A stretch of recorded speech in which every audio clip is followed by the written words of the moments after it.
Hey there everyone, thank you so much for tuning in today. So great to see all of you.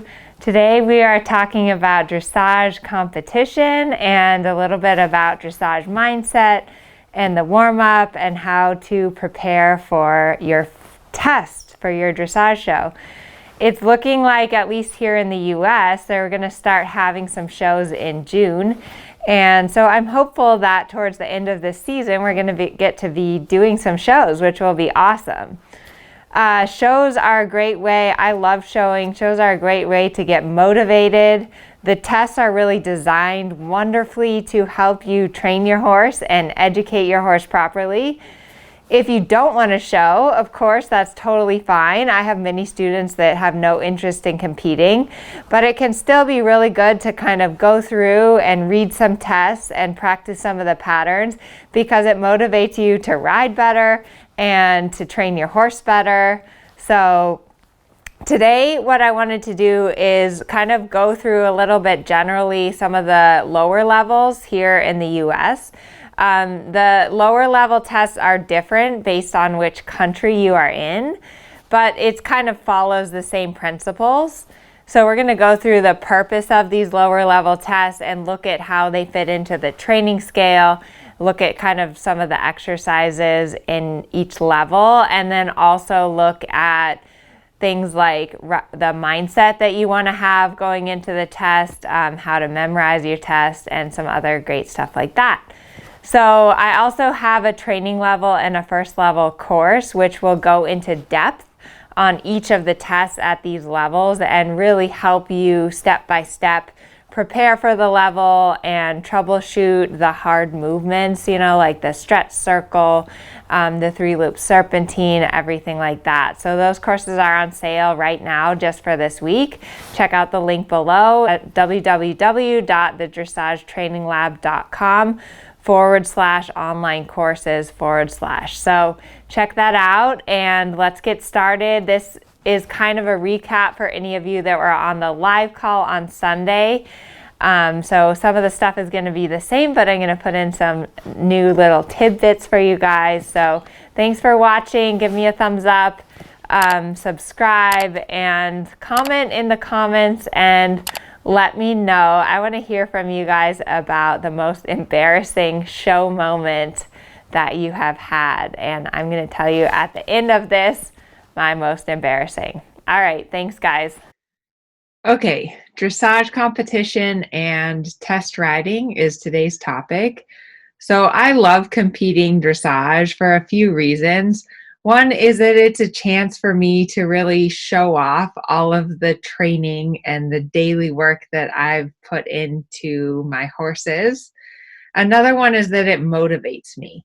And it also helps me really to stay on course with correctly training my horse.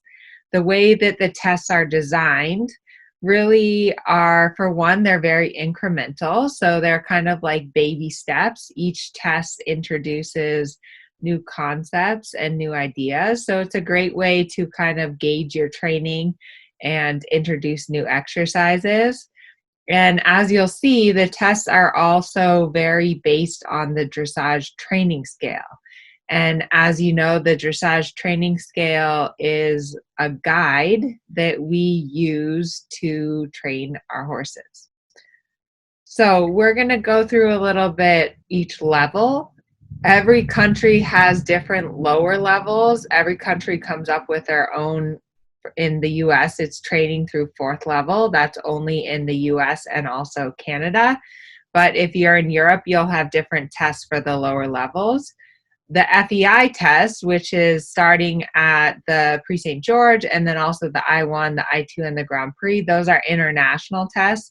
So all across the world uses the same test. So just to make that clarification, I'm going to be talking about USEF, what we ride in the United States, although the basic concepts are going to be the same around the world. So if you're somewhere else in the world, let me know where you are, but this should still apply to you. So we're going to start with training level. Training level is an introduction to dressage. That's what you start at if you're new to dressage or if you have a young or a green horse. The purpose of training level is to confirm that the horse demonstrates correct basics, is supple and moves freely forward in a clear rhythm with a steady tempo, accepting contact with the bit. All trot work may be ridden in sitting or rising unless stated, and halts may be ridden through the walk. So that is the purpose of training level. You'll see that in the top left-hand corner of your test. You'll notice that the purpose of training level is basically the bottom of the dressage training scale. So they want to see rhythm. That's that the horse is moving freely forward in a clear rhythm. They want to see suppleness. So suppleness is related to relaxation, and that's going to give you that nice steady tempo. And then connection, which is acceptance of the bit and acceptance of the aids. So training level is really about the basics and laying a nice foundation from which you can build on as you get more advanced and start to go into the other movements. It's also nice at training level that sitting trot is optional. In general, at training level, I do rising trot because usually I'm on a young horse and I like to give their back a little more freedom. But if you're more comfortable in sitting, then by all means do that. Okay, first level. So the biggest difference between training and first level is that word right there in red, thrust. So the purpose of first level is to confirm that the horse demonstrates correct basics. In addition to the requirements at training level, has developed the thrust to achieve improved balance and throughness, and maintains a more consistent contact with the bit. So thrust at first level, we have trot lengthenings and also canter lengthenings. So thrust is referring to that ability for the horse to push off of the hind leg and have a little bit more engagement. But it's important that when we get that thrust from the hind leg, that we keep the nice uphill balance so the horse doesn't go on the forehand, and also the throughness. So when we get the thrust, that the horse stays still, accepting the bit and in a nice round top line, using its back properly. You'll also notice here the top red circle. So every test introduces new movements. This here is first level test 3, and you'll see in the small red circle that this test introduces 10-meter circle at trot, change of lead through the trot, and counter canter. So you can get a lot of information just by reading the tests, and these are all available online. If you just Google the USEF test, they will come up. They're free. You'll also notice in the big red circle is the directives. The directives, again, give you a lot of information about exactly what the judge is looking for and how they're going to come up with their score. So if we read A, enter working trot, X, halt, salute. So the directive is regularity and quality of the trot, willing and clear transitions, straightness, attentiveness, immobility, minimum of 3 seconds. So that gives you a lot of information. You need to make sure you go in, you have a straight center line, you halt for 3 seconds, and that's going to give you a good score. So moving on to second level, you'll notice there's a big jump between first level and second level.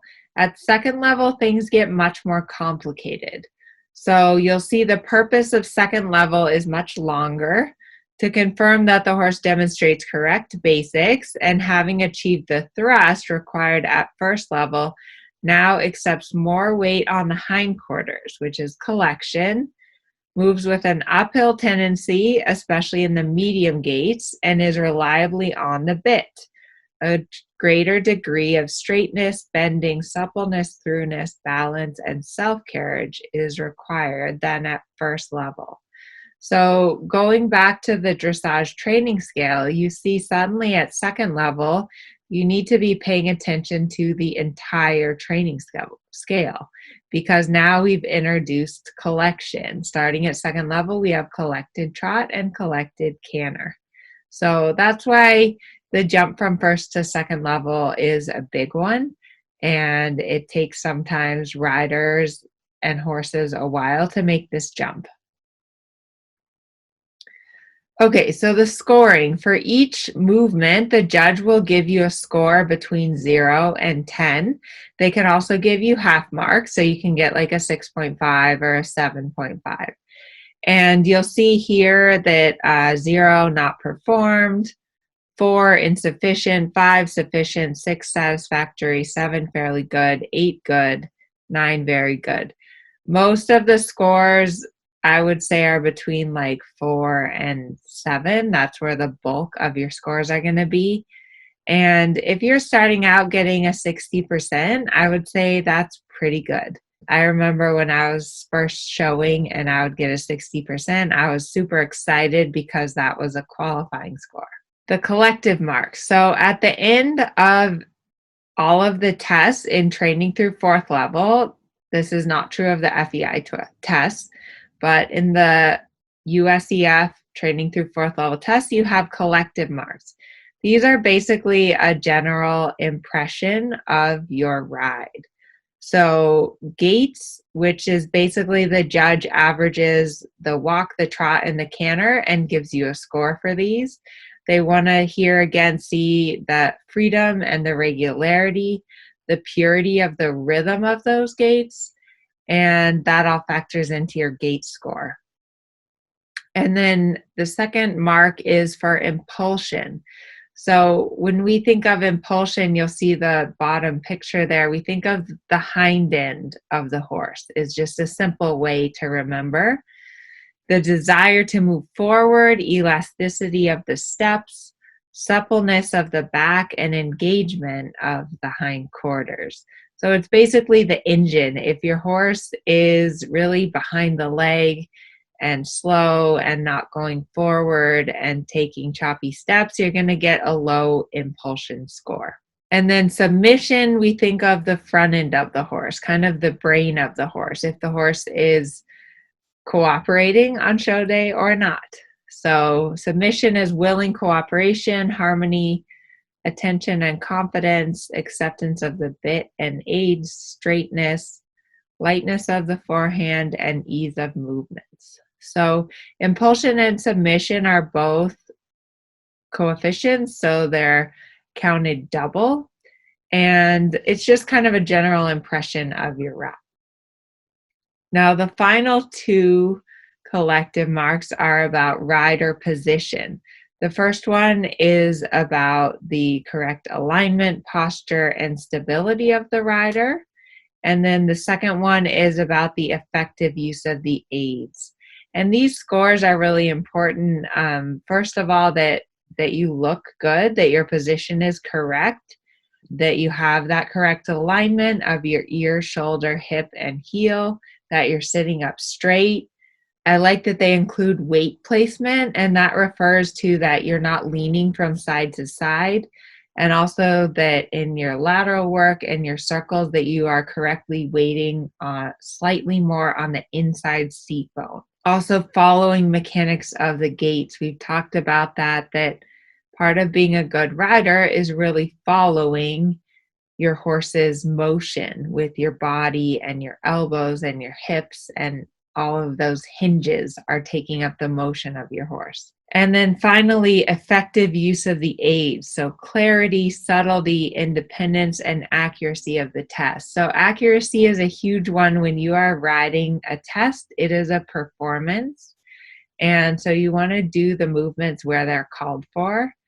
The best advice to ride an accurate test is just simply to look up, and that's going to go a long way to getting you to where you need to be.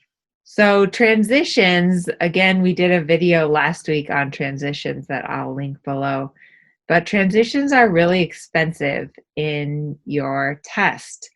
For example, here is training level test 3. All the red circles are transitions. So 9 of the 15 movements here incorporate transitions in them, and that accounts for about 59% of your score. So it's really important to practice having smooth transitions.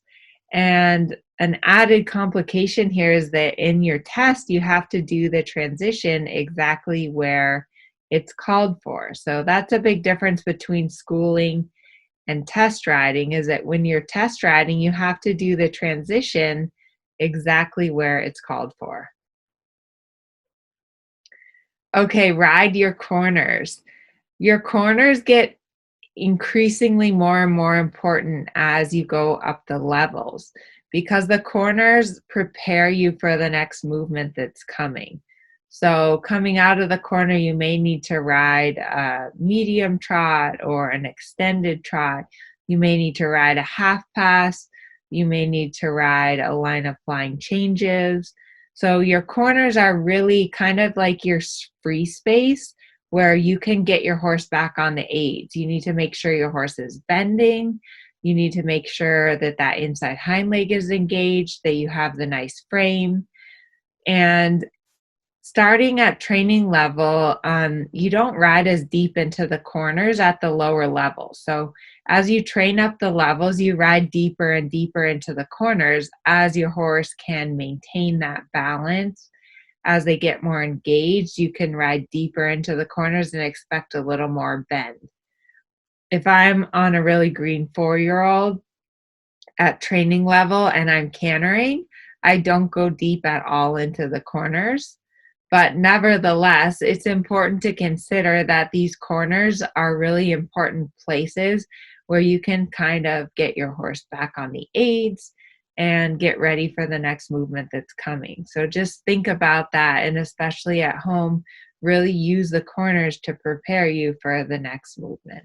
How you prepare for and visualizing your test is really important. It's a huge piece of being a good competitor and getting ready to get out there and show. So here are a few do's and don'ts. This is not a complete list. If you have things you want to add, comment below and let me know. Always make sure that you can ride your test from start to finish at home before you enter the show. This is really important because you don't want to overface your horse. And if you can't do it at home, you're not magically going to be able to do it on show day. I can pretty much guarantee that, because show day always has complications, like the horse is tense, you're in a new environment. And so if you can't do it at home, you're not going to be able to do it at the show. Definitely do memorize your test. I recommend, if you're nervous about forgetting your test, it's fine to still have a reader, but you do want to make sure that you have your test memorized in case you can't hear your reader or they don't show up. And it's also important to give your horse the confidence that you know what's coming in case your reader maybe reads the next movement a little too late or something like that. It's also important to have a mistake plan.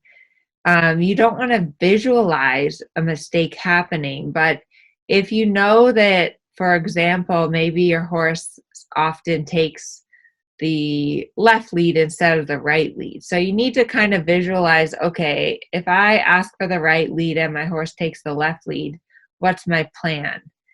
The best plan in this situation would be to quickly trot and, as quick as you can, ask for the canter again and get your horse on the right lead canter. Part of the challenge of showing versus just training is that there's no do-overs.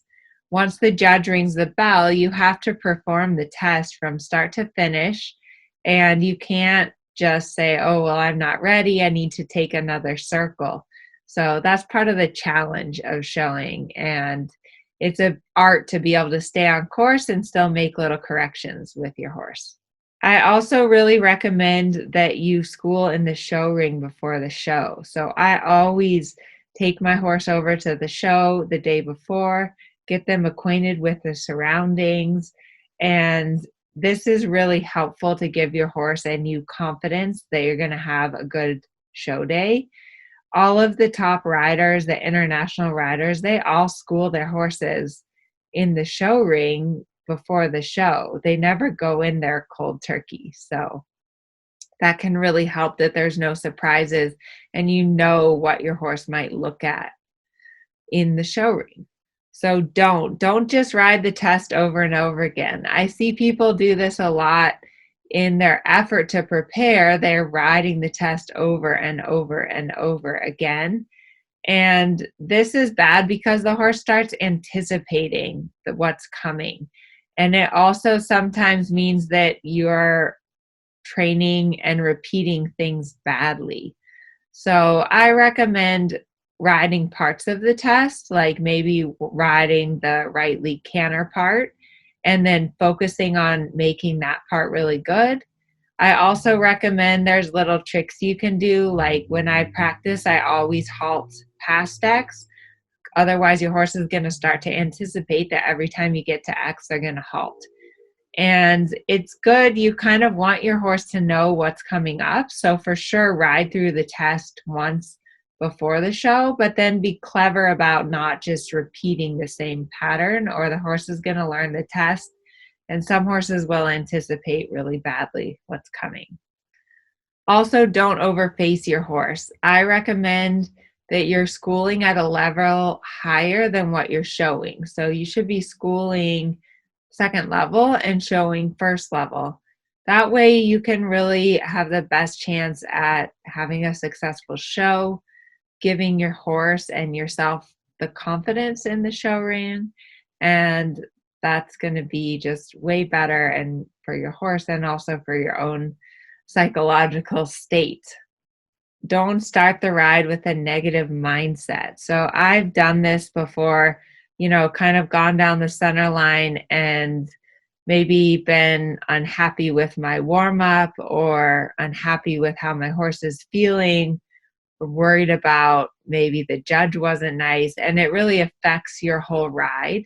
So I always try, as I'm going around the outside of the arena, I remember to be grateful and proud, to be riding, to be on a horse, to be showing is a really proud moment. And you should be grateful. We're all doing this for fun. So just set that tone of really positive and proudness before you go down the center line. Smile at the judge. It makes a huge, huge difference. Also, don't salute with your whip in your hand. So it's important that you put your whip in the other hand to salute. If you salute with your whip in your hand, you may accidentally hit your horse at the halt, and that would not be good. And also, don't forget to take off your boots. I did this once in a Grand Prix test, and you will get eliminated. The warm-up is a really important piece to having a good ride. It's important because it sets the tone for your competition. So my best advice for the warm-up is to follow the same format for what you do at home. Horses are really creatures of habit, so you want to have the same patterns at the show as what you do at home. So I usually do, 5 to 10 minutes of walking. I like to do some lateral work at the walk, depending on the horse. Then I usually start my horse a little round and deep over the back with simple transitions.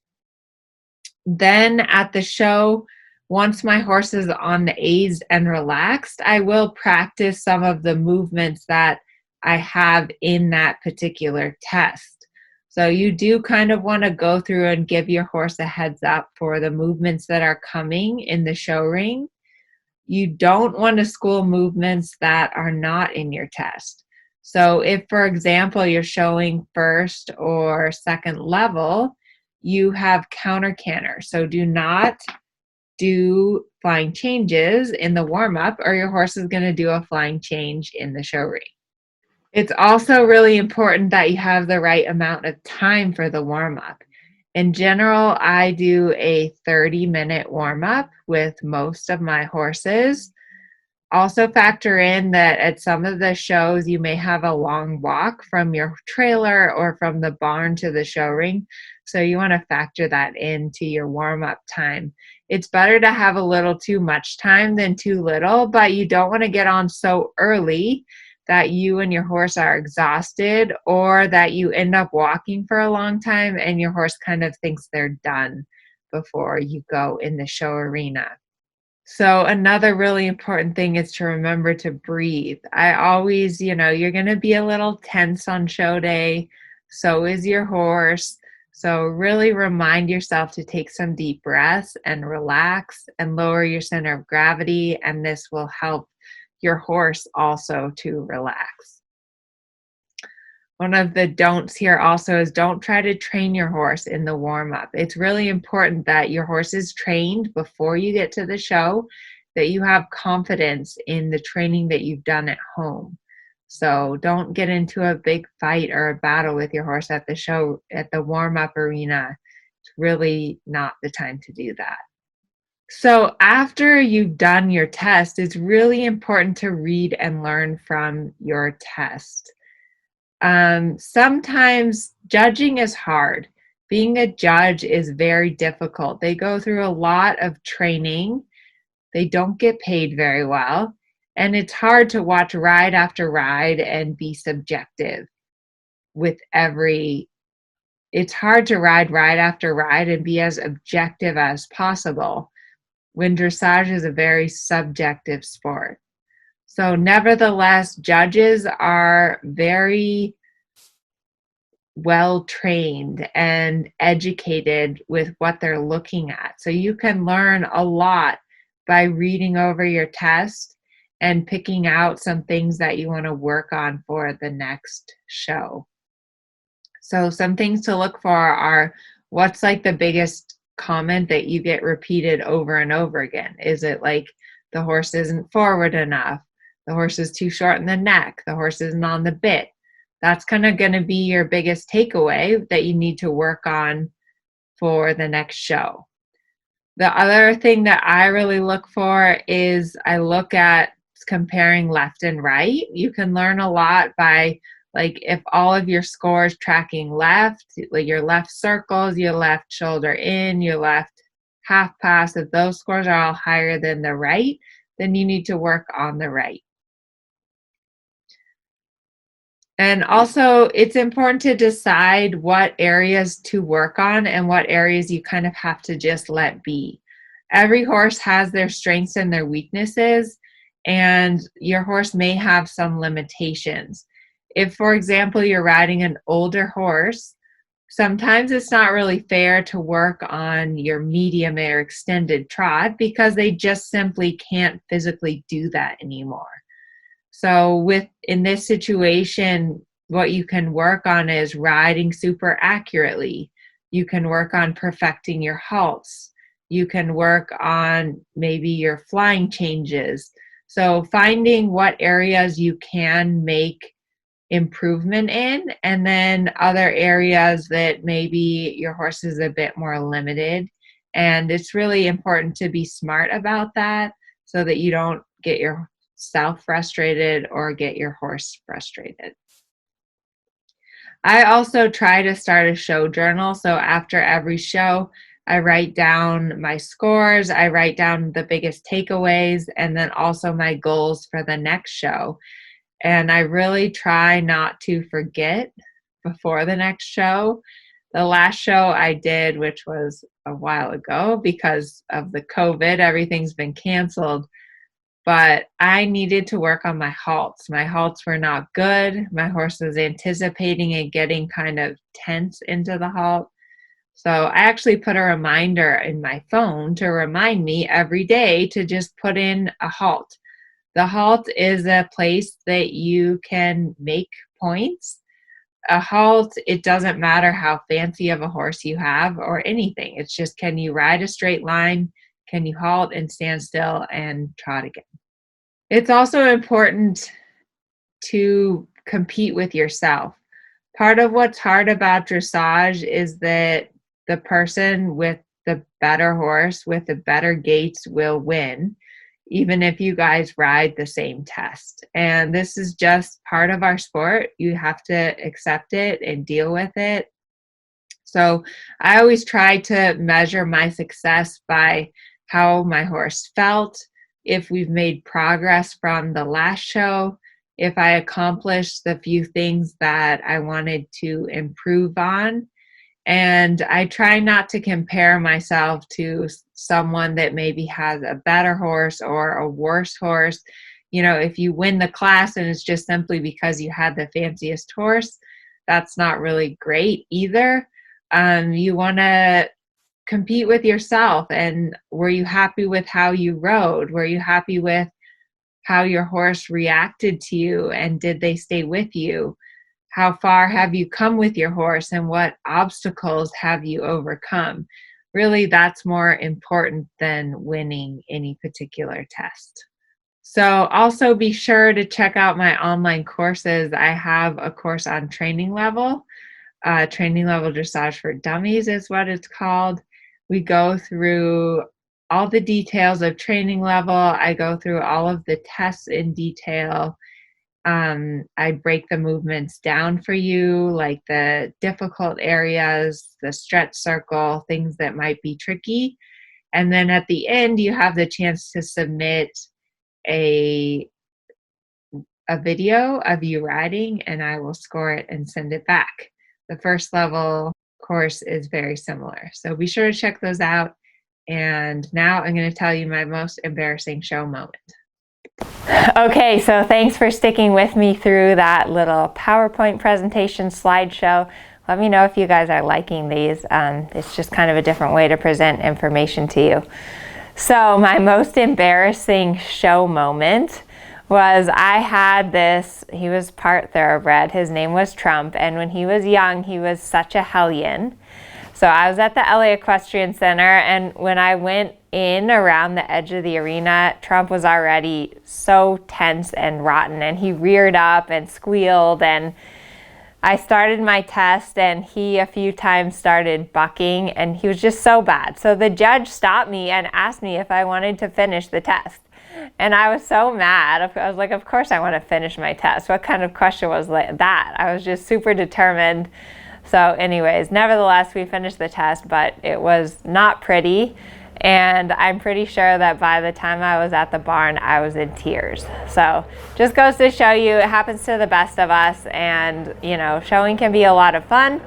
It can be a lot of very painful, a big growing experience. But yeah, look through the tests and start practicing them and let me know how it goes. Thank you all for watching.